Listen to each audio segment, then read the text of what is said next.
हमारा यह ख्याल गलत है कि हमारा दिल नरम नहीं होना चाहिए।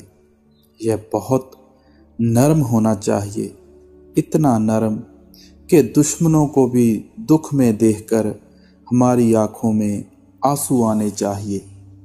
हमें परमात्मा की दया के पात्र बनना चाहिए। हमारे अंदर परमात्मा की दया की कोई कमी नहीं, लेकिन हम उसे लेने लायक नहीं बनते। हमारा मन बाहर पूरी रचना में फैला हुआ है। हमें अपने मन को रचना से निकालकर वापस आँखों के पीछे तीसरे तिल पर इकट्ठा करना है। बर्तन को भरने से पहले उसे सीधा करके रखना जरूरी है। परम सत्कार जोग गुरु प्यारी साध संगत जी, आप सभी को मेरा प्यार भरा राधा स्वामी जी। आज हम बात करेंगे परमार्थ के रास्ते में सबसे बड़ी रुकावट कौन सी है। मन के बारे में हम सभी लोगों को पता है, हमने सत्संग भी सुने हैं कि मन की रुकावट आती है, लेकिन उससे भी बड़ी रुकावट लोक लाज की है। संत महात्मा सावधान करते हैं कि अव्वल तो हमारा परमात्मा की भक्ति की तरफ ध्यान ही नहीं जाता। अगर भूले भटके परमार्थ की खोज में लगते भी हैं तो लोक लाज रास्ते की बड़ी रुकावट बन जाती है। संसार के अनगिनत लोग कुल, जाति, मजहब, कौम, पदवी आदि के साथ इस तरह बंधे हुए हैं कि वे प्रभु भक्ति और संतों महात्माओं की संगत में आने से डरते हैं। मान लो एक सच्चा प्रभु भक्त साधारण सी जगह पर कुटिया बनाकर बैठा है।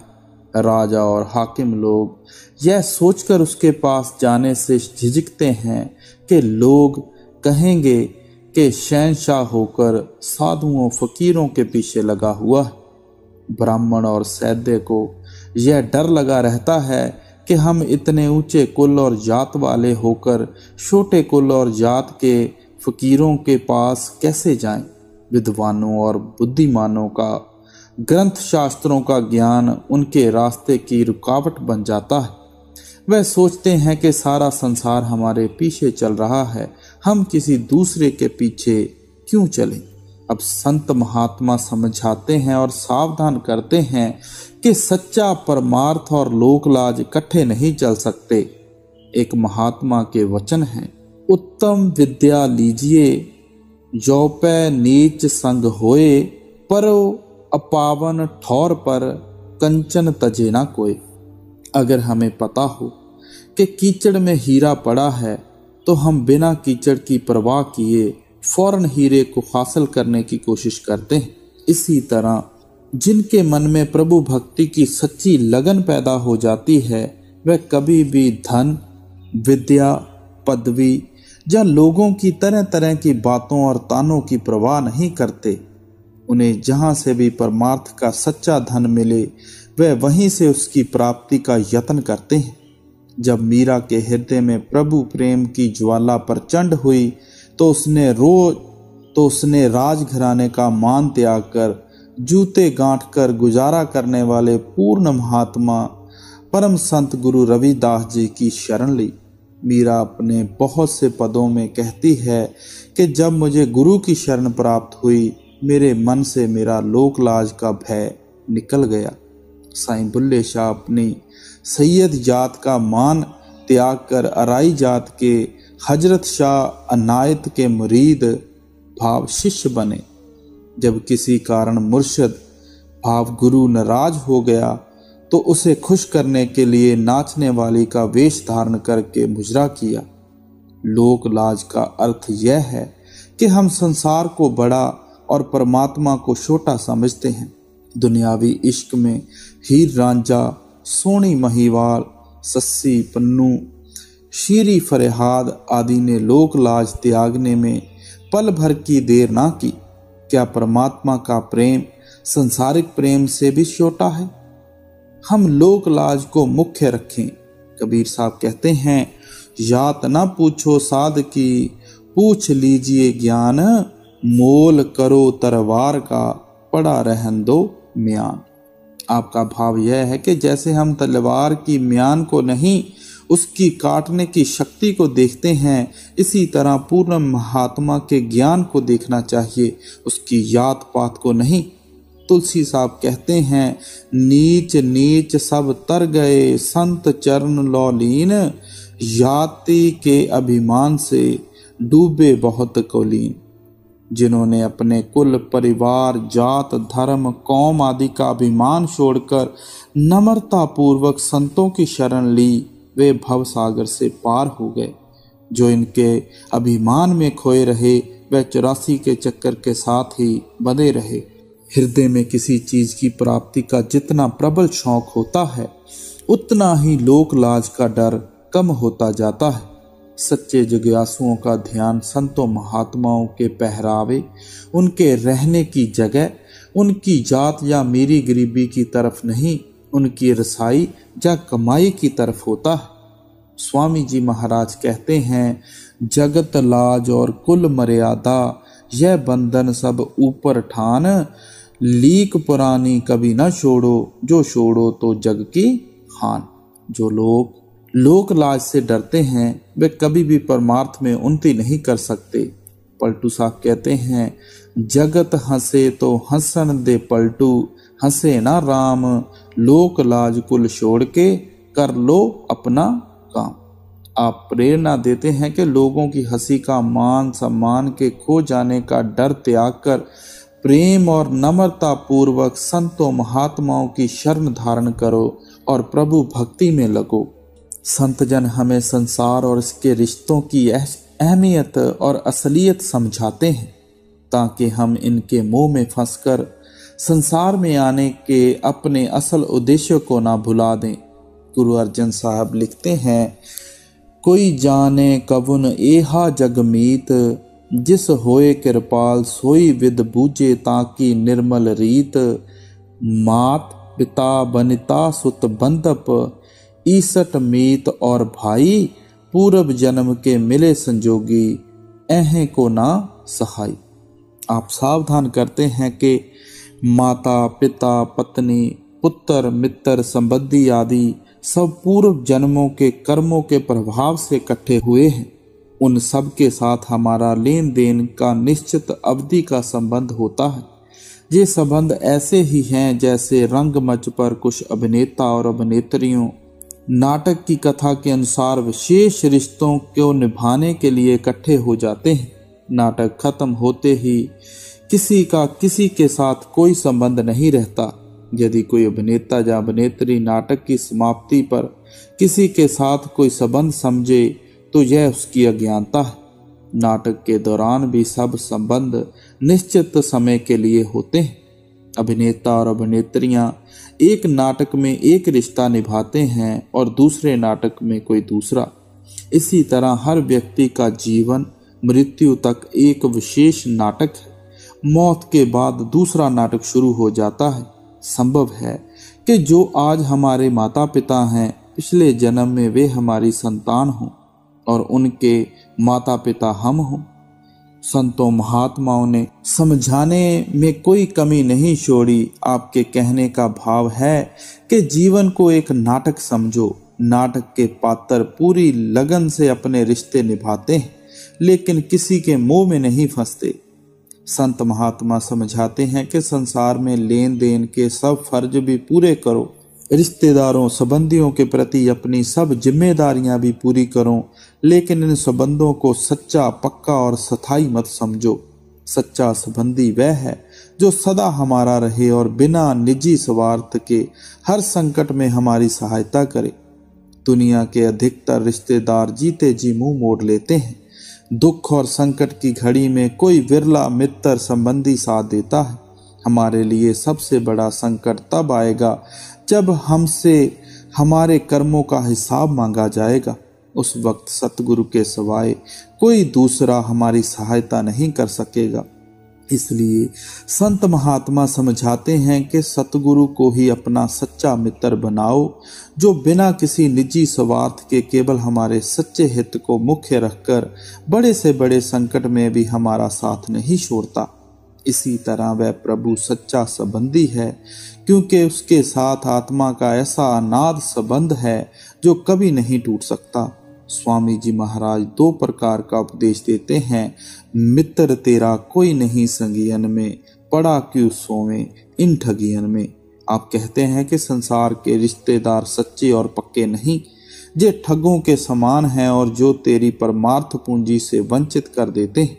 आप कहते हैं सत्संग सच्चा, सतगुरु सच्चा, नाम सच्चाई क्या कहूँ गाए, गुरबिन तेरे और ना कोई धार बचन ये मन में। आप समझा रहे हैं कि सतगुरु, साध संगत और नाम या प्रभु के साथ तुम्हारा सच्चा और पक्का रिश्ता है, क्योंकि लोक और परलोक दोनों में सफलता इस रिश्ते पर ही आधारित है।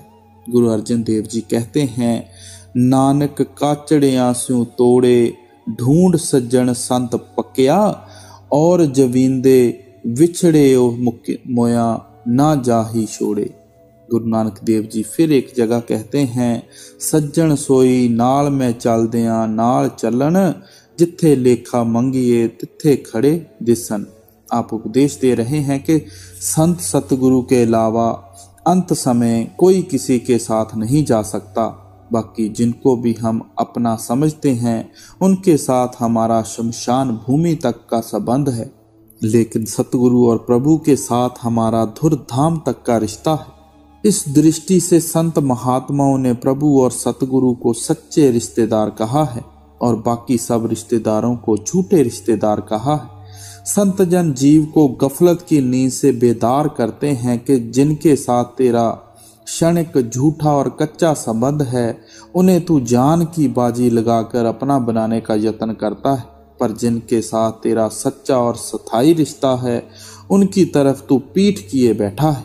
संत महात्मा रिश्तेदारों और संबंधियों के त्याग का उपदेश नहीं देते, उनके झूठे मोह के त्याग का उपदेश देते हैं।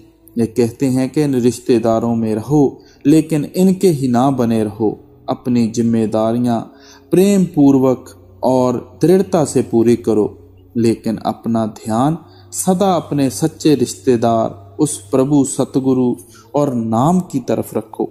अब लोक लाज और रिश्तेदारों की रुकावट के बाद संत महात्मा निंदा की तरफ आते हैं। संत मत में रूहानी तरक्की के लिए अवगुणों का त्याग करने और गुणों को धारण करने का उपदेश दिया जाता है।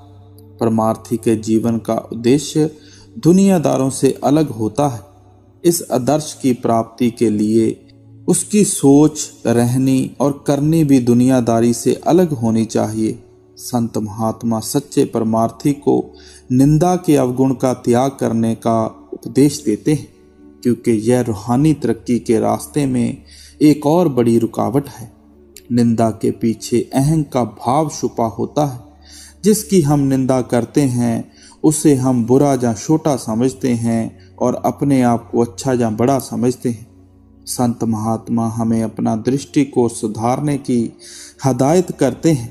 वे समझाते हैं कि सबको पैदा भी एक ही प्रभु ने किया है और सब के अंदर उस एक का ही निवास है। इसलिए रूहानी दृष्टि से कोई भी बुरा नहीं और किसी को बुरा कहना प्रभु को बुरा कहना है। यही कारण है कि संतों महात्माओं ने निंदा को घोर पाप कहा है। उनका असल भाव यह है कि अहम सबसे बड़ा अवगुण है। निंदा का जन्म अहम से होता है, इसलिए निंदा बहुत बड़ा दोष है। गुरु अर्जन देव जी की वाणी है, अवखद सबे कितियन निंदक का दारू नाही। निंदा रूपी अपराध की माफी मिलना बहुत मुश्किल है। संत महात्मा कहते हैं कि जब हमारा ध्यान दूसरों की बुराई की तरफ जाता है तो हम उस बुराई के स्तर तक नीचे आ जाते हैं। मान लो किसी इंसान ने सचमुच कोई बुरा काम किया है तो हमें उसके साथ हमदर्दी होनी चाहिए, हमें उससे भी प्रेम करना चाहिए। लेकिन अगर हम उसकी निंदा करनी शुरू कर देते हैं तो ऐसा करने से हमारा अपना हृदय मलिन हो जाता है। पुराने समय में दोषी को दंड देने के लिए उस पर पत्थर फेंके जाते थे। एक बार दोषी पर पत्थर फेंकने वालों की भीड़ जमा थी। एक महात्मा वहां से गुजरे। उन्होंने कहा कि इस पर पहला पत्थर वह फेंके जिसने अपने पूरे जीवन में कोई पाप नहीं किया। आपका भाव था कि हम सब अधूरे हैं, हमारे अंदर पापों और अपराधों के ढेर लगे हुए हैं। बजाय इसके कि हम दूसरों की निंदा करें, हमें अपने अंदर झांककर अपनी कमजोरियों और त्रुटियों को दूर करने की कोशिश करनी चाहिए। संत महात्मा समझाते हैं कि जिसकी हम निंदा करते हैं उसके अवगुण हम में आ जाते हैं और हमारे गुण उसमें चले जाते हैं। उसके पाप हमें लग जाते हैं और हमारे पुण्य उसे लग जाते हैं। वह इसी बात को इस तरह भी समझाते हैं कि निंदक मुफ्त में दूसरों की गंदगी साफ करता है, लेकिन स्वयं को उसी गंदगी से गंदा कर लेता है। निंदा तो किसी की भी ठीक नहीं, किंतु संत की निंदा तो सपने में भी नहीं करनी चाहिए। पूर्ण संत प्रभु का रूप होता है। संत की निंदा प्रभु की निंदा है। काल अपने स्वामी की निंदा करने वालों को कभी माफ नहीं करता। गुरु अर्जन साहब की वाणी है, संत का निंदक महा हथियारा, संत का निंदक परमेश्वर मारा। संत का निंदक राजतहीन, संत का निंदक दुखिया और दीन। संत के निंदक को सर्व रोग, संत के निंदक को सदा विजोग। आप समझाने में कोई कमी नहीं छोड़ रहे। संत के निंदक कभी भव सागर से पार नहीं हो सकते। उनके छुटकारे का एक ही साधन है कि संत उन्हें बख्श दें। संत महात्मा समझाते हैं कि दूसरों की निंदा करने के अवगुण से बचना चाहिए, परंतु अपनी निंदा को धैर्यपूर्वक सुनना और सहन करना चाहिए। संतों ने अपनी वाणी के अनेक प्रसंगों में निंदकों को हमारा सच्चा हितैषी, मित्र और शुभ चिंतक कहा है। वे कहते हैं कि निंदक की बात का बुरा मानने की जगह निंदक का धन्यवाद करना चाहिए। हमें अपने अवगुणों को समझने और दूर करने का अवसर मिलता है और इससे हमारे कर्मों का नाश होता है। कबीर साहब कहते हैं, निंदक दूर न कीजिए, दीजिए आदर मान, निर्मल तन मन सब करे, बाके अन ही हान। संत चरणदास जी भी कहते हैं, साधो निंदक मित्र हमारा, निंदक क्यों निटके ही राखो, होए ना देओ न्यारा। प्रभु भक्तों का हृदय नम्रता से भरा होता है। उन्हें सपने में भी कोई बुरा दिखाई नहीं देता। वे भूलकर भी कभी किसी की निंदा नहीं करते। वे अपने आप को सबसे छोटा मानते हैं और बाकी सबको अपने से बड़ा मानते हैं। इसलिए वे अपनी निंदा करते हैं और दूसरों की प्रशंसा करते हैं। जिस हृदय में निंदा की दुर्गंध है, उसमें अभी प्रभु भक्ति की सुगंध उत्पन्न ही नहीं हुई। निंदा के रोग से ऊपर उठने का एकमात्र इलाज प्रभु भक्ति और नाम की कमाई है। पूर्ण संतों की संगत और उसकी बताई हुई युक्ति के अनुसार नाम की कमाई करना सब तरह के मनोविकारों और निर्बलताओं का एक ही उपचार है। निंदा के रोग से बचाव का सच्चा साधन भी यही है। आप समझाते हैं कि निंदा के बजाय हमें प्रभु के सामने विनती करनी चाहिए। अब ये विनती क्या है? सूफी दरवेशों ने दो किस्म के फकीर माने हैं, अहले दुआ और अहले रजा। अहले दुआ वे हैं जो खुदा के सिवाय किसी दूसरे से कोई विनती या अरदास नहीं करते। वे जो कुछ मांगते हैं खुदा से मांगते हैं। अहले रजा वे हैं जो अपने आप को पूरी तरह खुदा की रजा में फना कर देते हैं। उनके मन में पूर्ण भरोसा होता है कि खुदा जो भी करता है ठीक करता है। वे कहते हैं कि खुदा से विनती या अरदास करना खुदा में अविश्वास प्रकट करना है। वे कहते हैं कि खुदा से कुछ मांगना खुदा को अपनी मर्जी के अधीन करना है, जबकि हमारी असल भलाई अपने आप को पूरी तरह खुदा की रजा में अधीन कर देने में है। इसलिए सबसे बड़ी और सच्ची विनती मन की मर्जी को खुदा की रजा में मिटा देना है। खुदा की बंदगी द्वारा खुदा का रूप हो चुके संतों महात्माओं की वाणी में आश्चर्यजनक नम्रता के दर्शन होते हैं। सूरदास जी कहते हैं, मोह सम कौन कुटिल खल खामी, जिन तन दियो ताही बसारियो, ऐसो निमक हरामी। भर भर उदर विषय को धावो, जैसे सूकर ग्रामी, हर जन शाड़ हर बिस्मुख की, निस दिन करत गुलामी। आप नम्रता से अपने अनंत अवगुणों और पापों का वर्णन करते हुए प्रभु से दया की भीख मांगते हैं। संतों महात्माओं की नम्रता और उनकी वाणी में दिखाई देते विनती और प्रार्थना के भाव जिज्ञासुओं और साधकों के लिए यह आदर्श कायम करते हैं कि उनको अपनी करनी और रहनी का मान त्याग कर बार बार उस कृपालु प्रभु और उसके साक्षात रूप संत सतगुरु से दया की भीख मांगनी चाहिए। भिखारी अपने बल या चतुराई से, राजा या दाता से कुछ नहीं ले सकता। वह नम्रता पूर्वक विनती करता है, वह बार बार दया के लिए पुकार करता है। वह प्रभु सर्वशक्तिमान और सर्वज्ञाता है।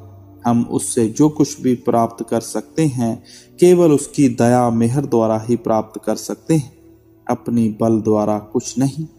इसलिए परमार्थी को अति दीन और निर्बल भिखारी की तरह उस प्रभु रूपी शहंशाह के आगे अरदास करनी चाहिए। वह प्रभु दया और प्रेम की मूर्त है। वह घट घट की जानने वाला है। हमारा हृदय धन दौलत यौवन सुंदरता विद्वता राजपाट की शक्ति कुल और जात आदि के अभिमान के कारण मलिन हो चुका है। हमें अपने शुभ कर्मों का मान है। हमें जब तक पूजा पाठ दान पुण्य तीर्थ व्रत आदि का अभिमान है, जब तक हृदय में लेश मात्र भी अहं का भाव कायम है, हम उस दाता से कुछ भी प्राप्त नहीं कर सकते। वह दया करना चाहता है, वह प्रेम की वर्षा करना चाहता है, लेकिन अहं के कारण गंदे हो चुके हृदय में उसके प्रेम और उसकी दया का अमृत नहीं ठहर सकता। इसलिए हमें अहम को त्याग कर विनम्र भाव से सच्चे हृदय से कुल मालिक से दया की भीख मांगनी चाहिए। कबीर साहब कहते हैं, मस्जिद भीतर मुल्ला पुकारे, क्या साहिब तेरा बहरा है, चूंटी के पग तेवर भाजे, सो भी साहिब सुनता है। आप फरमाते हैं कि वह मालिक चींटी के हृदय से निकली सच्ची विनती को भी सुनता है। उस तक अपनी अरदास पहुंचाने के लिए शब्दों की जरूरत नहीं। जब सच्चे हृदय से पुकार निकलती है तो उसकी तरंग फौरन कुल मालिक के दरबार तक पहुंचती है।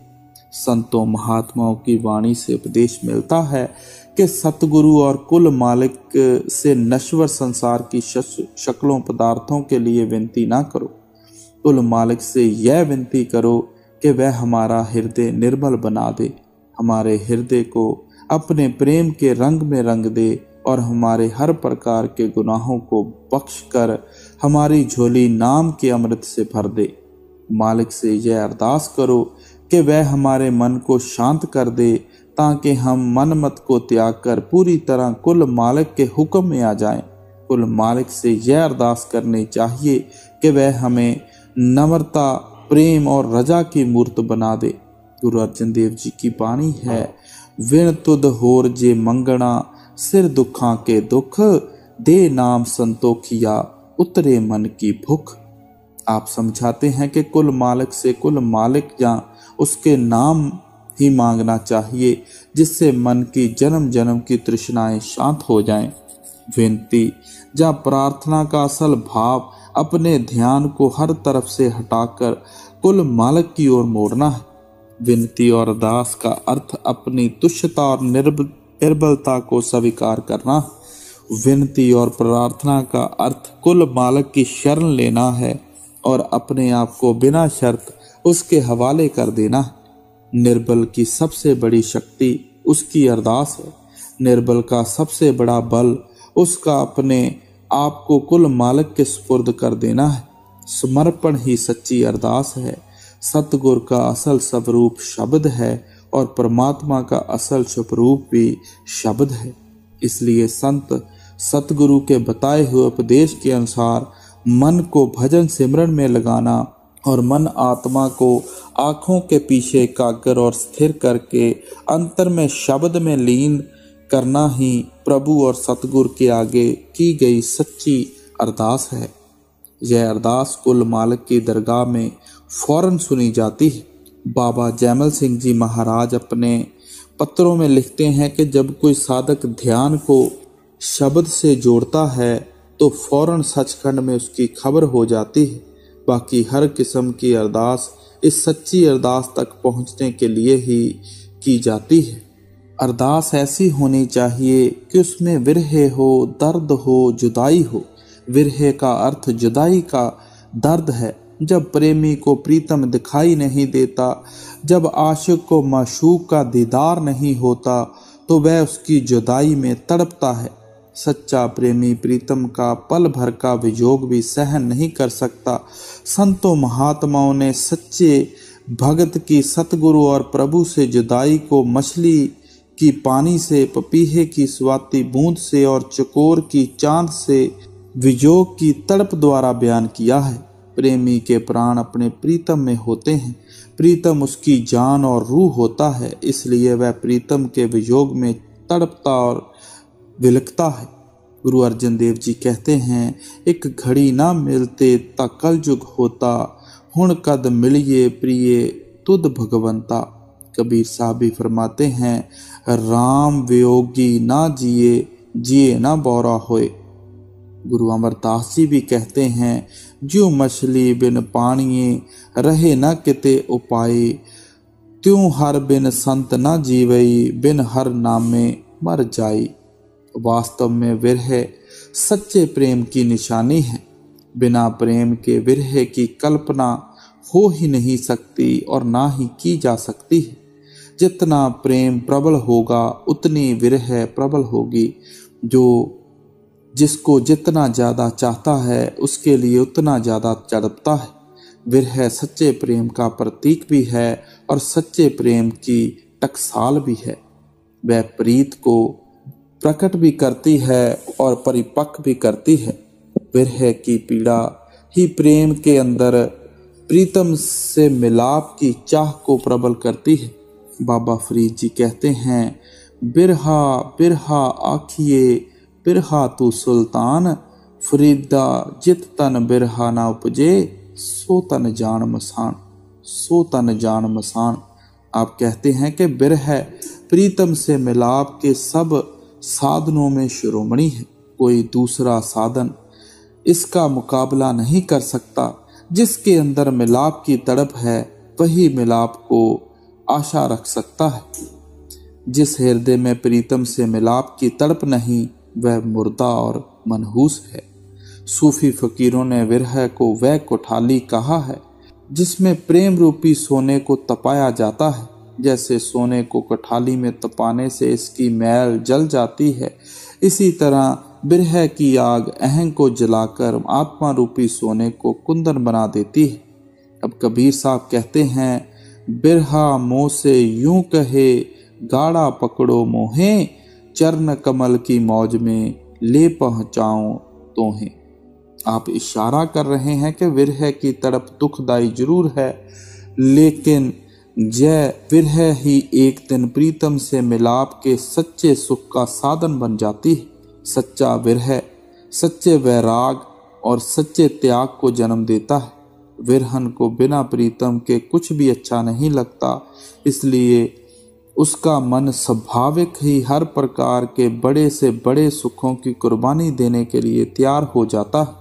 जिसे प्रीतम से प्रेम होता है उसका ध्यान धन, वस्त्र, सखियों, सहेलियों, रिश्तेदारों और मान बढ़ाई की ओर नहीं होता। उसके लिए दुनिया के सुख निरर्थक होते हैं। प्रीतम के लिए सब कुछ नशावर कर देना सच्ची विरह का स्वाभाविक परिणाम है। भारत में रिवाज था कि पति अपने मृत पति के साथ जीवित जल जाती थी। ऐसी स्त्री को सच्ची पतिव्रता स्त्री माना जाता था या सती कहा जाता था। इस संबंध में गुरु अमरदास जी कहते हैं, सतिया ए ना आखियन जो मड़ियां लग जलन, नानक सतिया जानिए जो विरह चोट मरण। आप समझाते हैं कि सती वह नहीं जो चिता पर जलती है, सती वह है जो वियोग की पीड़ा से ही मर जाती है। उसके पास चिता तक पहुंचने का समय ही नहीं होता। संत चरणदास जी ने विरह को करने की जान कहा है।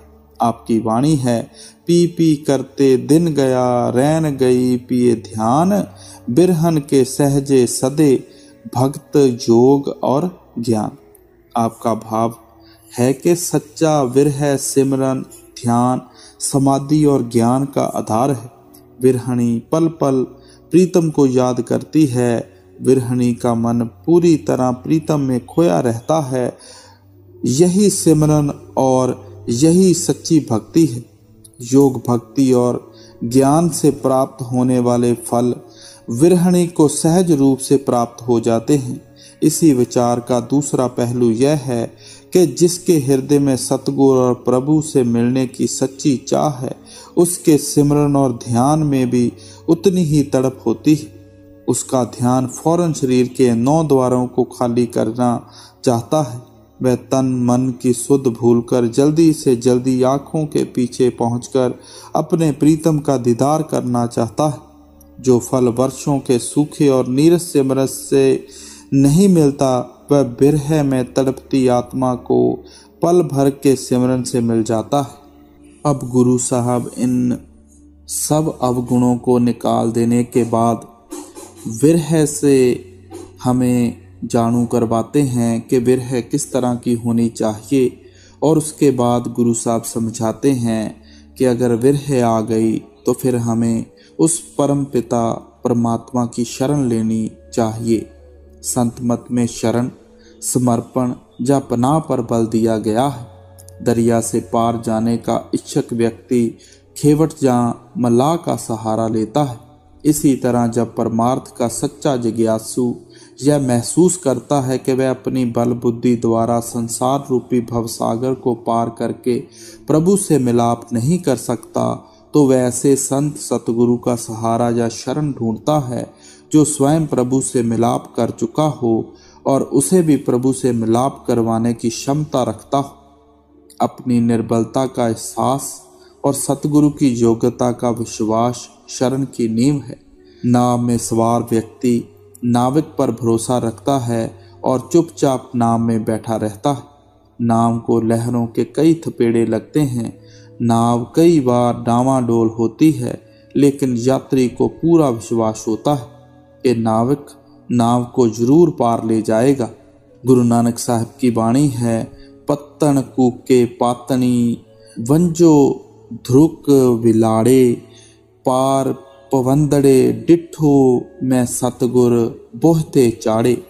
आप कहते हैं कि जिस तरह दरिया के किनारे नौका लिए खड़ा मलाह पुकारता है कि यदि पार जाना चाहते हो तो मेरी नाव में सवार हो जाओ, इसी तरह संसार रूपी भवसागर के किनारे अपनी किश्ती लिए खड़े सतगुरु जीवों को पुकारते हैं कि यदि उस पार जाकर प्रभु से मिलना चाहते हो तो मन मत त्याग कर मेरी शरण रूपी नौका में सवार हो जाओ। सतगुरु की शरण लेने से पहले जीव मन मर्जी के अनेक प्रकार के साधनों द्वारा प्रभु से मिलाप का यत्न करता है, मगर जब यह सतगुरु की शरण स्वीकार कर लेता है तो उसे चाहिए कि प्रभु भक्ति के लिए केवल सतगुरु द्वारा बताई गई युक्ति को ही सच्चा और ठीक माने और दूसरी किसी भी युक्ति या साधन की ओर मन को ना जाने दे। एक महात्मा जीव की मनोदशा का उल्लेख करते हुए कहते हैं, कुछ रेख दे, कुछ भेख दे, कुछ निगाहें वाले शेख दे, कुछ लाटा वाली देवी दे, ते कुछ कुछ बाबे नानक दे।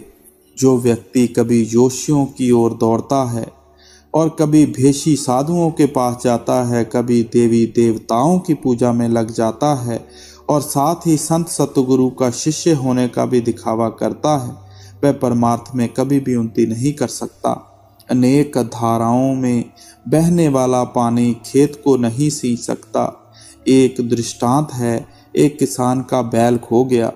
उसने पहले एक देवता के मंदिर में जाकर यह मन्नत मांगी कि यदि मेरा बैल मिल गया तो मैं 20 रुपए का चढ़ावा चढ़ाऊंगा।